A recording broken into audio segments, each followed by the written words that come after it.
Now student, we start learning about HVAC.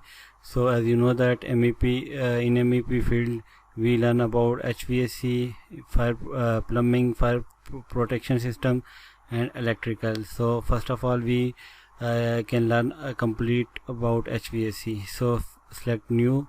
From new you can select this mechanical template. So after selecting this, select OK. Now here you see this is open. So the first thing is that we will insert architecture file. So we select this insert tab, and now we have this link Revit option.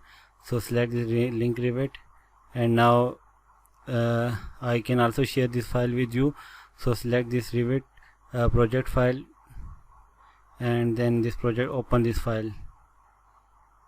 So it takes some time. So here you see this file was opened. So then after that click on this file and select this bind link. So click attachment detail in levels, cross the levels, don't select levels, select OK, select yes,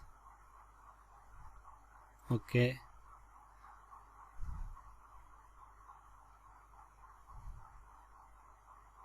So it takes some time to attach, so we can wait.